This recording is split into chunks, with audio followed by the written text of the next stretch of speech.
এই জায়গায় মালয়েশিয়ায় ছিলেন মনিরামপুর অনেকেই আছে, আমার সাথে দেখায় ছিল না, হাত তোলেন হাত তোলেন, এই যে অনেকেই আছে। একজন মালয়েশিয়ায় তার মা নিয়ে গেছে, নিয়ে যাওয়ার পরে মা মরি গেছে, তো যাওয়ার পরে চিঠিটি লিখে পাঠাইছে মা ইবু সুডামাতি, ইবু সুডামাতি। ওই যে যারা মালয়েশিয়ায় আছে ওরা বুঝতে পারছে, মানে মালাই ভাষায় ইবু সুডামাতি মানে মা মরি তেস মারা শেষ। এখন এই চিঠি লিখে দেয় সেই জন্য যে এই চিঠি যদি লিখে দিই ও ডাইরেক্ট জন্য কিরাস না খায়। অনেক সময় আছে না মুখের পরে যদি বলি ফেলে তোর আব্বা মরি গে, ও তো ঠাস করি তো স্টক করবে। ওর আস্তে করে বলতে হয় এই চল দিন হাসপাতালে, মনে হয় তোর আব্বা একটু অসুস্থ, একটু ঝামেলায় আছে মনে হয়, এই বলি আস্তে করে গাড়িতে নিয়ে বলতে হয় দেখ হায়াত মৌতের কথা তো বলা যায় না, কখন কি হয় আল্লাহ কার কখন নেবে বলা তো যায়। এইভাবে বুঝতে বুঝতে লাস্টে কোথায় যে বলো গেছে, ঠিক না বে ঠিক? মরি গেলে আপনি ফসাং করে করেন এই তোর আব্বা মরিয়ে গে, ও তো ওখানে স্টক করবে। আয় হায় আমার তো তেজ মারা শেষ, এখনো বিয়ে হইলো না। ঠিক আছে তো কথাটা বুঝবেন। এখন ও পাঠাইতেছে যে মালাই ভাষায় লিখে দিলাম, আমার এক চাচা থাকে মালয়েশিয়ায়, তাহলে চাচার কাছে যাবেন, চাচা ছুটিতে গেছে যে কইবেন এই যে কি লিখে দেস এ তো বুঝিনি, একটু বুঝাই দিন। তা চাচা সান্ত্বনা দিয়ে বলবেন যে দেখ হায়াত মৌতের কথা তো বলা যায় না, কিল্লা ফতে। তো এখন এই কথা বুঝানোর জন্য ও মালাই ভাষায় লেখ, ও করিস কি কোনো জায়গায় না যাইয়ে ও ওইটা পড়িয়ে মাঠে যেয়ে গান গাইতেছে, ইবু সুডামাতি ইবু সুডামাতি। ওরে গান খুব কায়দা করে গান তৈরি। পাশ দিয়ে যখন আর একজন যাচ্ছে বলছে কি করছিস রে, বলছে আমি নতুন একটা মালাই ভাষার গান পাইছি। কি গান? তাই যে ভাই বিদেশ থেকে লিখে পাঠিয়ে দিয়েছে, ইবু সুডামাতি ইবু সুডামাতি। সুর ভালো হয়েছ না? বলছে সুর তো ভালো হয়েছে, কিন্তু এর মানে কি জানিস? তা বলছে না। বলছে এর মানে হইলে তোর মা কনে থাকে? বলছে মালয়েশিয়ায় গেল। বলছে ওখানে মরি গে। এখন গান কি আরো গাবে? ও বলছে ও আল্লাহ এ কি হইলো ও বাবা। কানবে না কানবে না? তার মানে বুঝার দরকার আছে না নাই? কোরআন যদি না বোঝে তো সারা জীবন পড়ে ও জিহাদ খুঁজে পাবে? ও তো খালি গান গাই বেড়াবে এই বুঝুটা মাতি। কথা কি বোঝা গেছে? আর একটা বুঝাই দেবো, ওর কাছে যেয়ে এইটা পড়তেই হবে। ও মা উনি উঠে চলে গেছে, পরের দিন শুনলাম উনি নাকি সেরা সুদ করে। কেমন লাগে কোন দিন? মাঝে মাঝে এরকম বেকায়দা ঘটনা ঘটে যায়। ওই যে মনিরামপুর দূর আপনাদেরকে চুকনগরে গেলাম, চুকনগরে এক চেয়ারম্যান এসে নিচেই বইছে। আমি বলছি চেয়ারম্যান আপনি চেয়ারে বসেন, আপনি চেয়ারম্যান থাকবেন চেয়ারে? তা বলছে না হুজুর আমি নিচেই বসে। নিচেই বসলে ওঠেন উপরে উঠে বসেন। তা বলছে যে না হুজুর আমি বলছি শুধু এখানে বসলে হচ্ছে না, আজকে ঈশার নামাজ হলে এখানে জামাত হয়েছে, কিন্তু অন্য ইমামরা ইমামতি করেছে, আপনি চেয়ারম্যান, ইউনিয়নের চেয়ারম্যান। আগামীতে ঈশার নামাজ হবে, জামাত হবে, আপনি থাকবেন সামনে, ইমামতি করে দেবেন, সবাই নামাজ পড়বে আপনার পিছনে। তা উনি হাসতেছে, আমি কিছু বললাম, আমি মনে করছি হাসছে যখন তাহলে আর একটু সামনের দিকে যাই। আমি বলছি শোনেন এখানে শেষ না, আগামীতে কাউন্সিলে আজান হবে, আপনি সেই আজান হয়ে যাওয়ার পরে মেম্বারদের নিয়ে ওখানে ইমামতিতে দাঁড়াবেন, মেম্বাররা আপনার পিছনে নামাজ পড়বে, কারণ আপনি চেয়ারম্যান। তো উনি তাও একটু হাসে উঠলো। আমি বলছি যে এখনো শেষ হয়নি, আগামীতে যদি কোরআন কায়েমের ডাক আসে, রাজপথে যদি কোরআন কায়েমের আন্দোলনের ডাক পড়ে, তাইলে আপনি চেয়ারম্যান কর্মীদের নিয়ে রাজপথে ঝাঁপাই পড়তে হবে। যতক্ষণ পর্যন্ত কোরআন কায়েম না হবে রাজপথ ছেড়ে যাওয়া যাবে না, কথা যেন মনে থাকে। একজন বলছে হুজুর শুরু করেছেন কি, আমাকে চেয়ারম্যান হইলো হিন্দু। তাই আমি বলছি তো এটা আগের থেকে হবা না, এ তো আর একটু দেরি করলি তো আমি একবার মক্কা মদিনাতে হজ ওমরা করাই নিতে থুয়ে দিতাম এখানে। তো এখন এই মাঝে মাঝে একটু মিস্টেক হয়। আমার চৌকাছায় গেলাম এক মাহফিল, চেয়ারম্যান বসা, চেয়ারম্যান চিন্তা করি আমি সরকারের উন্নয়নগুলো তুলে ধরলাম, যে পদ্মা সেতু এত কিছু করেছে, এত উন্নয়ন মাননীয় প্রধানমন্ত্রী, আসলে উন্নয়ন তো আছে, যে মেট্রো রেল সব বলেছি। বলার পরে মোনাজাতের সময় বলছে হুজুর খালেদা জিয়ার জন্য একটু দোয়া করে দেন। আমি বলছি কে? তা বলছে আমি বিএনপি চেয়ারম্যান। আমি বলছি তাহলে সহ্য না করি পারা যায়? সারাদিন উন্নয়নের কথা বললাম, এখন কোন আপনি বিএনপি চেয়ারম্যান? এ ভাল লাগে কোন? তো এই জন্য মাঝে মাঝে একটু পিটির পথে যায়, তো গেলেও কি করা, ওই ধৈর্য ধরি থাকতে হয়, প্রোটেকশনে আছে আলহামদুলিল্লাহ, মাস্টার মানুষ আলহামদুলিল্লাহ। এছাড়া আলোচনা করেছেন, জিকির করেছেন, জিকিরের বয়ান করেছেন মাওলানা মুফতি মামুনুর রশিদ সাহেব, বিশেষ আলোচক ছিলেন হাফেজ মাওলানা শেখ শওকত বিন কাশেম। এবং আমি বসায় রাখিছি আমার ভাইকে এই জন্যে যে শায়েখ সাইফুল্লাহ বিন কুরবান ভাই উনি বন্ধুবর হলেও উনি আমার থেকে অনেক বিজ্ঞ বিচক্ষণ একজন আলোচক। আলহামদুলিল্লাহ, আল্লাহ ওনার কণ্ঠকে বিশ্বময় কবুল করুন, বলেন আমিন। আল্লাহ রাব্বুল আলামিন যেন উনাকে এই বাংলাদেশ শুধু নয় গোটা বিশ্বে বাংলা ভাষাভাষী মানুষের কাছে দিন প্রচার করতে পারে সেই তৌফিক যেন দান করেন, বলেন আমিন। উদার প্রকৃতির মানুষ, উনি একজন বড় আলেম, আমার থেকে বড় আলেম, বাট উনি আমার আগে উনি ওয়াজ করেছেন, আমার আগে উনি ওয়াজ করেছেন, করে সুযোগ করে দিয়েছেন।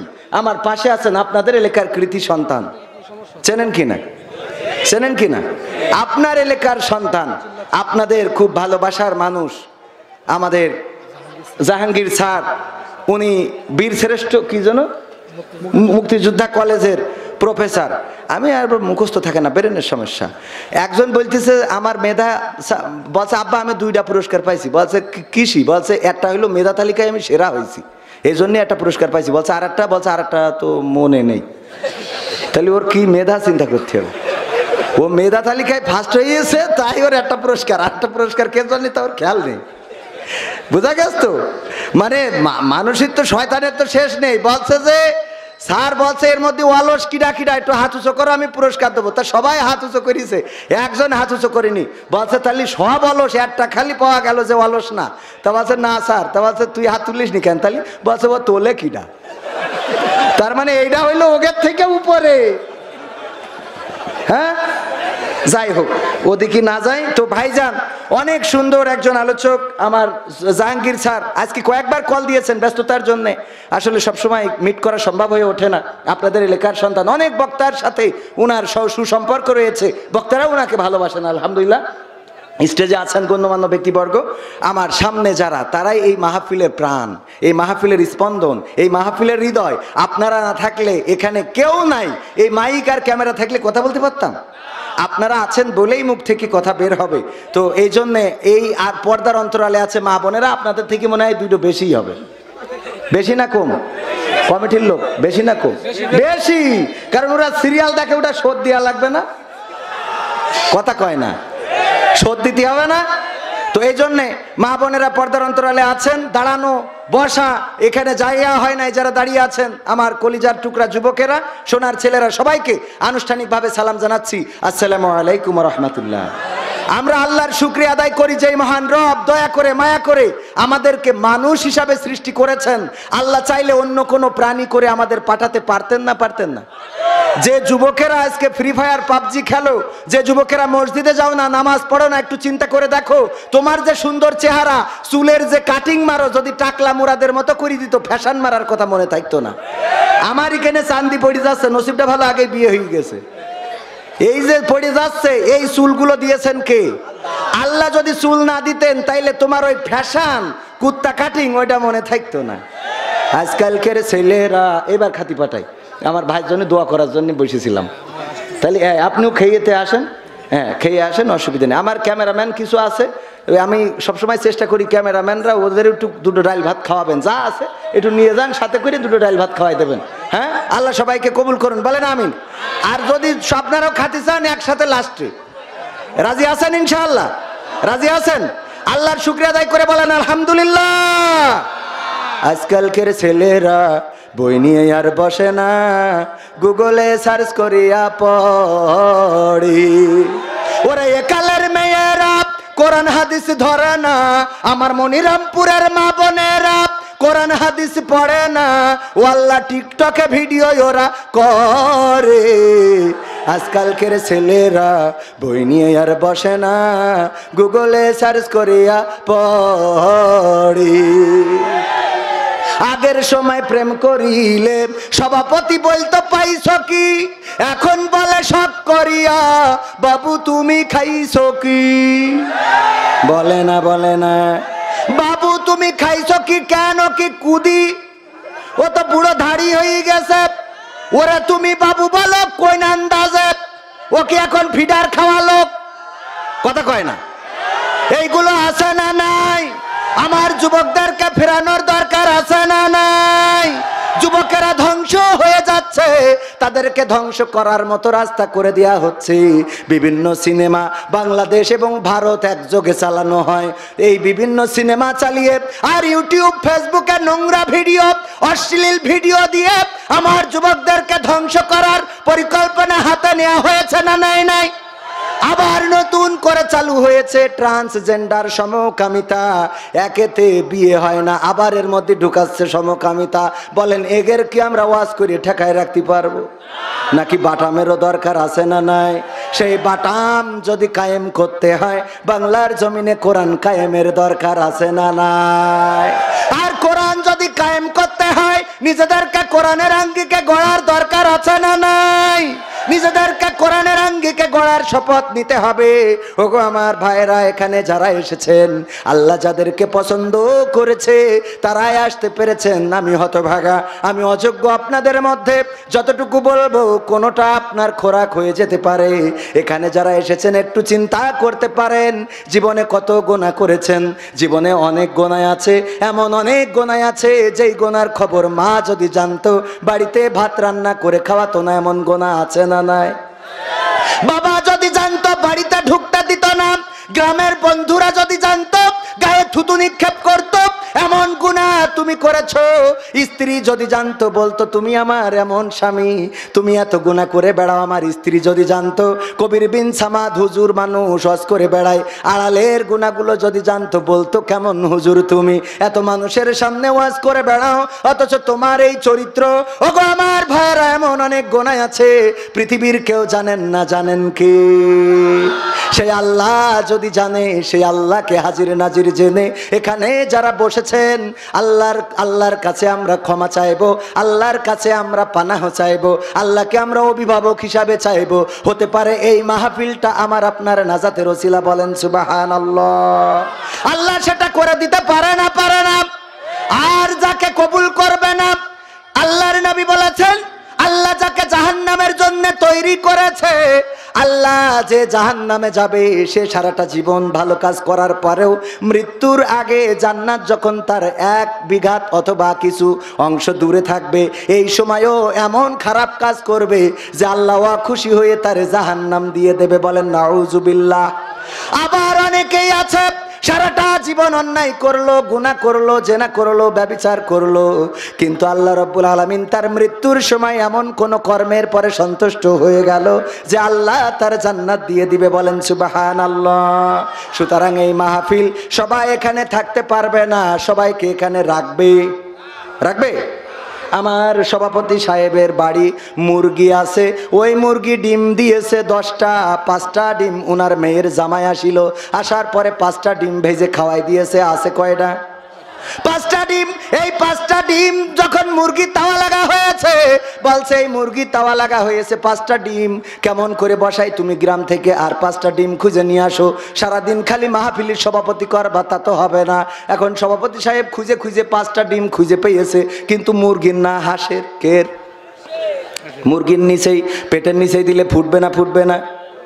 10টা বাচ্চাই যখন ফুটেছে, শীতের সকাল, কুয়াশায় আচ্ছন্ন, মুরগি বলতেছে ওগো আমার বাচ্চারা শোনো, তোমরা কুয়াশায় ভিজবা না, তোমরা ঠান্ডা লাগাবা না, আমার কোলের কাছে থাকবা, আমি যা খাই খাবা, আমি যা পরি পরবা, আমার সাথে সাথে থাকবা, দূরে দূরে যাবা না। 5টা মুরগির বাচ্চা সাথে থাকে, কিন্তু ওই যে 5টা হাঁসের বাচ্চা আছে ওরা খালি যেই দিকে পানি ওই দিকে দৌড় দেয়। বোঝা গেছে? মুরগি বাচ্চা এই দিকে বিয়াদব কোথায়, এই এত করে বললাম দূরে যাবি না, উপরে ইসরাইল ঘুরে বেড়াই, যে কোনো সময় সবল দিয়ে নিয়ে চলে যেতে পারে। কেন যাস ওইদিকে দূরে দূরে? আমার কাছে থাক। এই 5টা বাচ্চা দেখ আমার কাছে থাকে, তোরা 5 জন দূরে যাস কেন? তোরাও তো আমার বাচ্চা। এরপরে বইলে যখন যাচ্ছে টিউবওয়েলের পাড়ে পচা কাদা পানি আছে না নাই? পচা কাদা পানি হাঁসের বাচ্চা পাওয়ার পরে ওখানে নেমে মনে হচ্ছে যে কালকে ঈদ হবে, ওরে বাবা কিলিবিলি শুরু করেছে। করে না? করে না?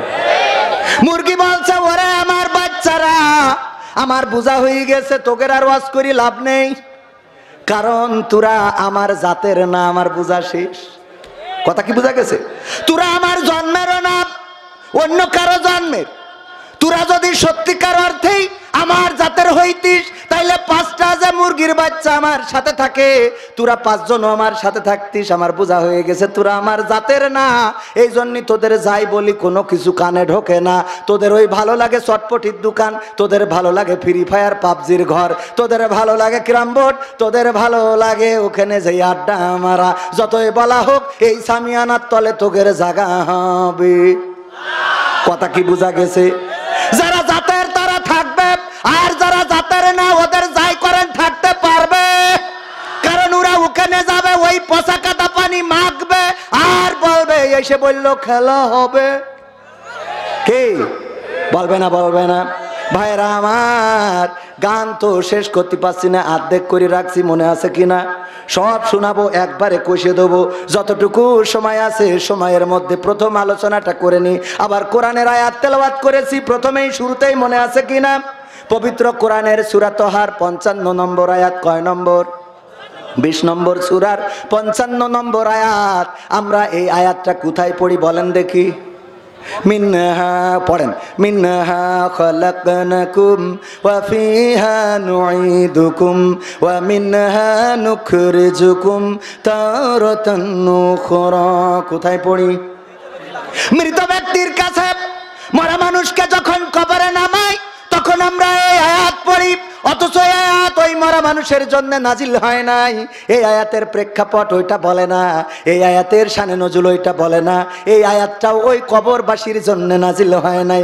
আর আমরা এই আয়াতটা নিয়ে যেয়ে লাগাই দিলাম কবরে কবরে। ওগো আমার ভাইয়েরা, কেন নাজিল হয়েছে আলোচনা করব, কার জন্য নাজিল হয়েছে আলোচনা করব। আপনারা থাকতে রাজি আছেন কিনা? থাকতে কি রাজি আছে? আমি জানি মনিরামপুরবাসী ইসলামের জন্য নিবেদিত প্রাণ, কোরআনের জন্য নিবেদিত প্রাণ। পাশাপাশি উপজেলা বলে বেশি দাওয়াত নেওয়া হয় না। আবার আমার যারা দাওয়াত দিতে চায় ওরা ওয়াকশানে মারতে চায়। আমি বলি ওয়াকশানে মেরে লাভ নেই, ঢাকাতে এই নিয়ে 50,000 মেরিয়ে দেন, আপনাদেরও ভাল লাগবে। কথা কয় না?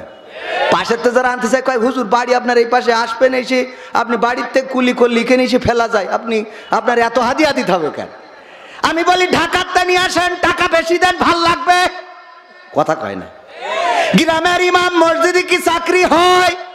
না হয় না। বড় আলেম, গ্রামের আলেম, গ্রামের সন্তান, ওর দোষের শেষ নেই। ওর বউ পর্দা করে না, ও এই করেছে, ও তাই করেছে, ও মাঠে যায় ছাগল খাওয়াতি, ও গরু খাওয়ায়, ওর কাপড় উপরে উঠে যায়, ওর গামছা মাজায় থাকে, ও আল্লাহ দোষের শেষ নাই না আই রে। কিন্তু আমার বাইরেতে যে ইমামটা আনেন, ওই ইমাম যে ছুটিতে যেয়ে নামাজ পড়ে না, এরা কিরা দেখে? কথা কয় না? সত্যি না মিথ্যা? হক কথা বললে অনেকের গায়ে লিখবেন, তা তো বলি লাভ নেই। কারণ আমার বলছে যে হুজুর সময়টা তো বড্ড খারাপ, আপনি তো ভাই সব জানেন, বুঝে শুনে কথা বলে ওয়াজের রীতি টানেন। মনে আছে তো? হুজুর মিলাদ করি, কিয়াম করি, যাই বাবার মাজারে, হয়তো একটু বিড়ি টানি মনিরামপুরের বাজারে। ফজর নামাজ হয় না পড়া, থাকি তখন নিদে, আল্লাহর কিরে হয় না কাজা, নামাজ টা 2 ঈদে। নিয়মিত চেষ্টা করি পড়তে জুম্মা নামাজ, সেদিন শুধু হয় না পড়া, যেদিন থাকে কাজ। 3টা জুম্মা করলে কাজা মুসলিম থাকে না, এই হাদিসটা ভালো করে আমার আছে জানা। তাই রাজনীতি চলবে না ও হুজুর, রাজনীতি চলবে না, তাই রাজনীতি চলবে না ও ভাই, রাজনীতি চলবে। এবার বলছে হুজুর শোনেন, এই যে কোরআন শরীফ আপনারা পড়ে ওয়াজ করেন, এ কোরআন আমি পড়েছি, আমার বউ পড়েছে, আমার শাশুড়ি পড়েছে, শ্বশুর পড়েছে, আমার শালা এমনকি শালিও পড়েছে, কিন্তু এই কোরআনে জিহাদ কোথায় আছে আমি তো খুঁজে পেলাম না। কয় না? কথা কয় না? জিহাদ মিহাদ কোথায় আছে দেখিনি কোনখানে, দরগা পীরের মাজার আমার অনেক বেশি টানে গো বাবা, অনেক বেশি টানে। আছে না নাই? জিহাদ কোথায় আছে খুঁজে পায় না। কেন পায় না? কেন পায় না? পড়ে কিন্তু বোঝে না। ওরে আল্লাহ, এই কথা কত এত কষ্ট হয়। পড়ে কিন্তু বোঝার দরকার আছে না? এই জায়গায় মালয়েশিয়ায় ছিলেন মনিরামপুর অনেকেই আছে, আমার সাথে দেখাই ছিল না, হাত তোলেন হাত তোলেন, এই যে অনেকেই আছে। একজন মালয়েশিয়ায় তার মা নিয়ে গেছে, নিয়ে যাওয়ার পরে মা মরি গেছে, তো যাওয়ার পরে চিঠিটি লিখে পাঠাইছে মা ইবু সুডা মাতি, ইবু সুডা মাতি। ওই যে যারা মালয়েশিয়ায় আছে ওরা বুঝতে পারছে, মানে মালাই ভাষায় ইবু সুডা মাতি মানে মা মরি তেস মারা শেষ। এখন এই চিঠি লিখে দেয় সেই জন্য যে এই চিঠি যদি লিখে দিই ও ডাইরেক্ট জন্য কিরাস না খায়। অনেক সময় আছে না মুখের পরে যদি বলি ফেলে তোর আব্বা মরি গে, ও তো ঠাস করি তো স্টক করবে। ওর আস্তে করে বলতে হয় এই চল দিন হাসপাতালে, মনে হয় তোর আব্বা একটু অসুস্থ, একটু ঝামেলায় আছে মনে হয়, এই বলি আস্তে করে গাড়িতে নিয়ে বলতে হয় দেখ হায়াত মৌতের কথা তো বলা যায় না, কখন কি হয় আল্লাহ কার কখন নেবে বলা তো যায়। এইভাবে বুঝতে বুঝতে লাস্টে কোথায় যে বলো গেছে, ঠিক না বে ঠিক? মরি গেলে আপনি ফসাঙ্কির করেন এই তোর আব্বা মরিয়ে গে, ও তো ওখানে স্টক করবে। আয় হায় আমার তো তেজ মারা শেষ, এখনো বিয়ে হইলো না। ঠিক আছে তো, কথাটা বুঝবেন। এখন ও পাঠাইতেছে যে মালাই ভাষায় লিখে দিলাম, আমার এক চাচা থাকে মালয়েশিয়ায়, তাহলে চাচার কাছে যাবেন, চাচা ছুটিতে গেছে যে কইবেন এই যে কি লিখে দেস এ তো বুঝিনি, একটু বুঝাই দিন। তা চাচা সান্ত্বনা দিয়ে বলবেন যে দেখ হায়াত মৌতের কথা তো বলা যায় না, কিল্লা ফতে। তো এখন এই কথা বুঝানোর জন্য ও মালাই ভাষায় লেখ। ও করিস কি কোনো জায়গায় না যাইয়ে ও ওইটা পড়িয়ে মাঠে যেয়ে গান গাইতেছে, ইবু সুডা মাতি ইবু সুডা মাতি। ওরে গান খুব কায়দা করে গান তৈরি। পাশ দিয়ে যখন আর একজন যাচ্ছে বলছে কি করছিস রে, বলছে আমি নতুন একটা মালাই ভাষার গান পাইছি। কি গান? তাই যে ভাই বিদেশ থেকে লিখে পাঠিয়ে দিয়েছে, ইবু সুডা মাতি ইবু সুডা মাতি। সুর ভালো হয়েছ না? বলছে সুর তো ভালো হয়েছে, কিন্তু এর মানে কি জানিস? তা বলছে না। বলছে এর মানে হইলে তোর মা কনে থাকে? বলছে মালয়েশিয়ায় গেল। বলছে ওখানে মরি গে। এখন গান কি আরো গাবে? ও বলছে ও আল্লাহ এ কি হইলো গো বাবা। কানবে না কানবে না? তার মানে বুঝার দরকার আছে না নাই? কোরআন যদি না বোঝে তো সারা জীবন পড়ে ও জিহাদ খুঁজে পাবে? ও তো খালি গান গাই বেড়াবে এই বুঝুটা মাতি। কথা কি বোঝা গেছে? আর একটা বুঝাই দেবো, আর একটা বুঝাই দেবো।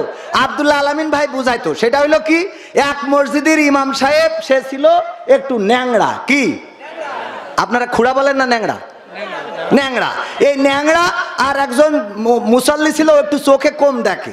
তো দুইজনে ওই টেলিভিশনের দোকানে চার দোকানে বসে চা খাচ্ছে। তা হুজুর বলছে যে এবার মাশরাফির দল খুব ভালো খেলতেছে। বলছে ভালো খেলতেছে, ও তো ভোট করি এমপি, ভালো খেলছে না ছাই খেলছে। বলছে সাকিব হাসান ভালো খেলছে। তা বলছে সেও তো এমপি। দুইজনে তর্ক তর্ক করতে করতেই এক পর্যায়ে মাগরিবের আজান হয়েছে। ইমাম বলছে যে শোনো, ইমাম মনে আছে তো? কি ন্যাংরা। ইমাম বলছে চলো আজান হয়ে গেছে, নামাজটা পড়ে আসি। মসজিদে যেই নামাজ পড়ছে, ইমাম নামাজের মধ্যে তেলাওয়াত করেছে, ওয়া কানা মিনাল কাফিরিন। কানা পিছনতে বলছে হুজুর তো জম্মের খারাপ। সাকিব খান আর মাশরাফি নিয়ে গোলমাল হইলো চার দোকানে, সাকিব আল হাসান আর মাশরাফি। আর হুজুর নামাজের মধ্যে দিয়ে আমার বলছে ওয়া কানা মিনাল কাফিরিন, আমি কানা কাফের। এ কোন ধরনের হুজুরে? আচ্ছা হুজুরের আজকে মাফ করে দিলাম, এবার কোনোদিন যদি বলে তাইলে সেদিন ছাড়বো না। এরপরে আবার যেদিন আর একবার তেলাওয়াত করে ফেলাইছে ইমাম সাহেব, ওয়া কানা মিনাল কাফিরিন।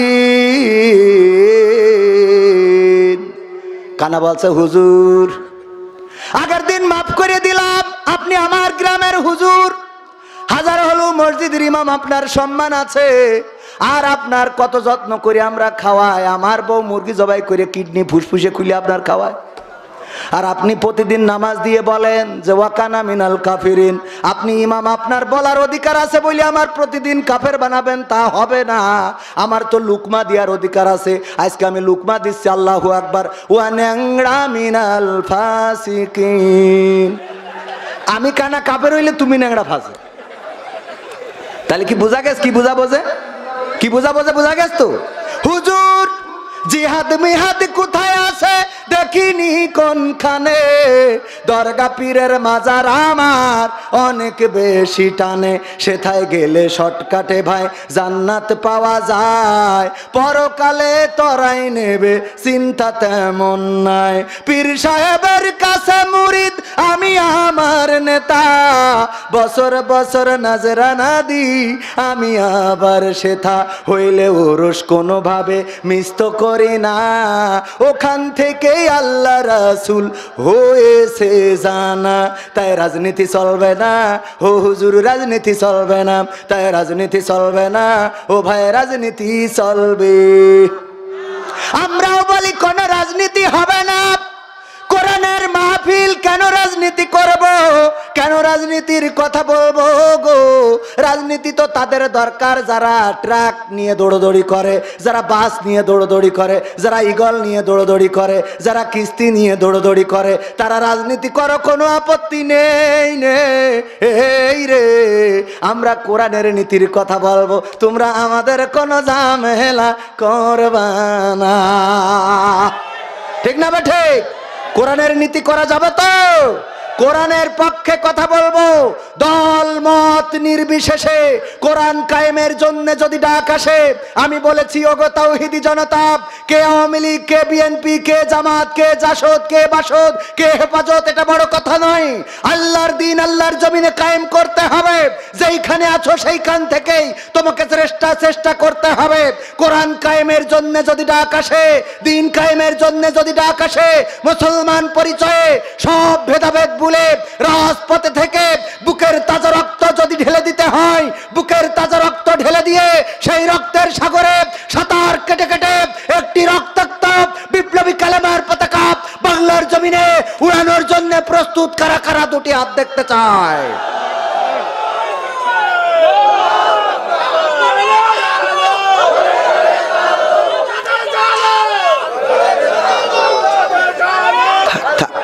থাক বাজান, কষ্ট করেন না, খুব কষ্ট আছে বাজান, আপনাদের কষ্ট দেখে আমার খারাপ লাগলো। আরে সাহস মানে কি, বিশাল সাহস মানে দেখো। হ্যাঁ, একের বউ থাকে কি করে এটাই তো বুঝি না। এমনি কি বাজার ঘাটগুলো দখল করে নিয়েছে? কোনো জায়গায় আমাকে চারা আছে? কথা কয় না। আর আমার গেলি এই যে এখানে কিন্তু লিখে দিয়েছে, এই যে দেখেন হুজুর, অনেক মা বোন এসেছেন, তাদের সম্বন্ধে কথা বল। মা বোনকে ভালো বানাবো, এরাই তো ভালো হইলো না। মানে আমরা পুরুষরা ভালো হলাম না, তা মা বোনদের কি ভাই? একজন শুনেছে যে হুজুর যদি স্বামী নামাজ না পড়ে, তাহলে স্ত্রী যদি নামাজ না পড়ে, তা স্বামী তার জন্য জাহান্নামে যাবে। ও আজ শুনে বাড়ি যেই বলছে এই ওঠ, তা বলছে কে? বলছে ওঠ, নামাজ পড়তে হবে। কেন?